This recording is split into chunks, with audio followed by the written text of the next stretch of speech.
The Garageband app for the iMac is a great way to record music. You can make high quality recordings with software that comes standard on your machine straight out of the box.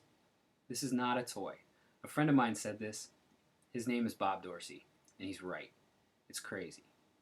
Anyways, the files in GarageBand are flexible. With the use of iTunes, files can be shared and implemented at various levels of fidelity.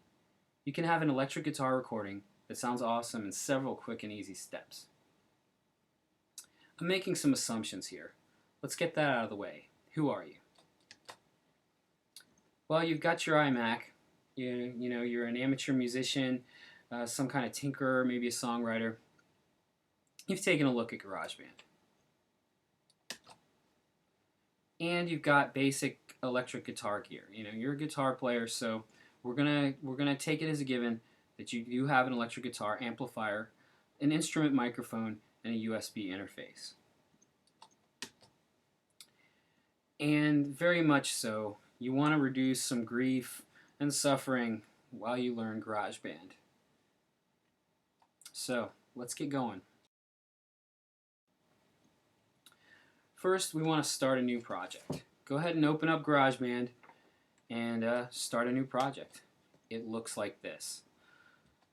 The yellow arrow on the left indicates new project. You want to select that. And then this may seem kind of counterintuitive, but this is part of the grief and suffering thing. You're not going to select electric guitar. Please select loops as your way of starting the project. And here's why. When you create the document, you can access the loop browser really easy. That's that red arrow right there.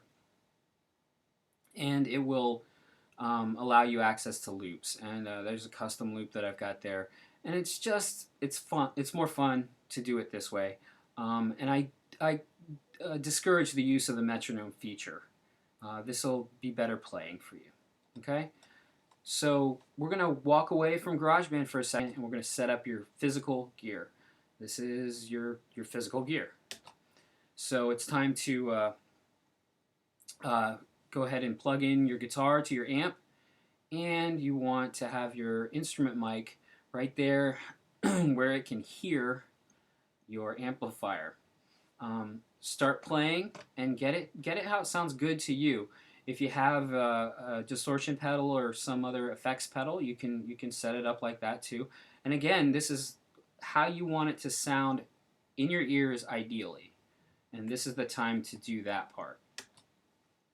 Your mic cable, that's indicated by the blue arrow, is going into the USB device. You can use any kind of USB device that you want, and it's going to have these general types of levels. Those USB levels should be set low. The red arrow indicates gain, very good thing. And the yellow arrow on the left is the track level, the mic level, and then the one on the right is the overall level, the master level. Okay, let's create a new track. So from the menu bar, select Track, New Track, and when this pops up, it's going to be Real Instrument. Again, real instrument, not trying to be a killjoy here, not electric guitar. This will become clear, I hope. When you create a new track, you want to select Basic Track. Again, you'll see up there, what about all these acoustic guitars? Just hit Basic Track. You can see in the lower left that there's a guitar, electric guitar icon. You can pick those and make it look like a guitar if you like.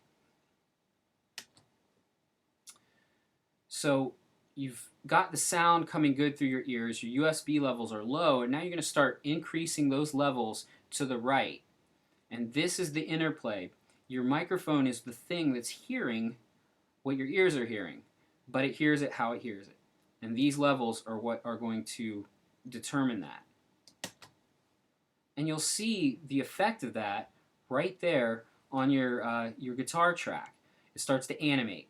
And what you want to do is you don't want to get clipping. Clipping is when the track level goes from green all the way to the right and starts hitting really hard on the reds and the oranges and the yellows. You want a little bit of that. That's dynamic, but it shouldn't always just stay on the reds. That will sound bad. It's called clipping. Okay, so it's time to start thinking about recording. Okay, so engage those headphones, disengage those external speakers. And this control here is your monitor control. You're going to turn your monitor on. You have two choices with that. It's monitor on or monitor on no feedback protection. Select no feedback protection. You know why? Because you're a rocker. And what happens is when it tries to protect you from feedback, the recording will stop in the middle, and that is no fun. Record part 2. Take a breath. Okay, there you go. You've got a guitar around your neck. You've got headphones on your head. It's kind of uncomfortable. It's probably loud in the room. So what you want to do is actually use your physical keyboard to actually record. To record, very simple. Hit the big letter R, and that starts the recording. Then play, play, play. You're having a good time, and then you want to stop. Hit the space bar. That stops it. What does this look like in action? Well, it looks exactly like this. Again, look at the guitar track. It's red. And that's what it looks like as you're making a new region. Every time you do a recording, each little bit is called a region. When you hit the space bar, it turns purple. The recording has stopped. And then from there, you can delete it. You can select it and delete it. Do another one, or you've got your recording there. So that takes you through recording. However, there's some things not directly tied to it, but some non sequiturs that'll help you have a better recording. These are our non sequiturs for success. Garageband is going to tempt you. There are amp simulators and guitar, like stomp box effects, like guitar pedals.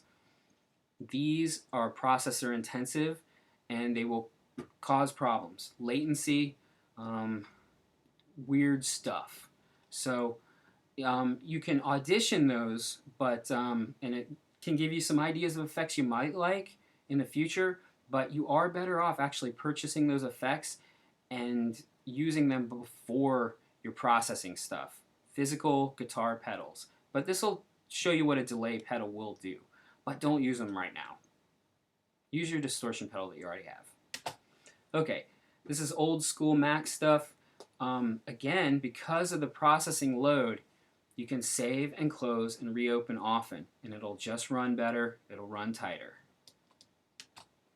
And the last part, more random access memory. This thing needs to process.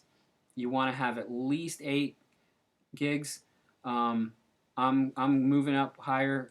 More of that will cause you less problems when you're recording. So I hope you found this interesting, and that's how you make a guitar track in GarageBand.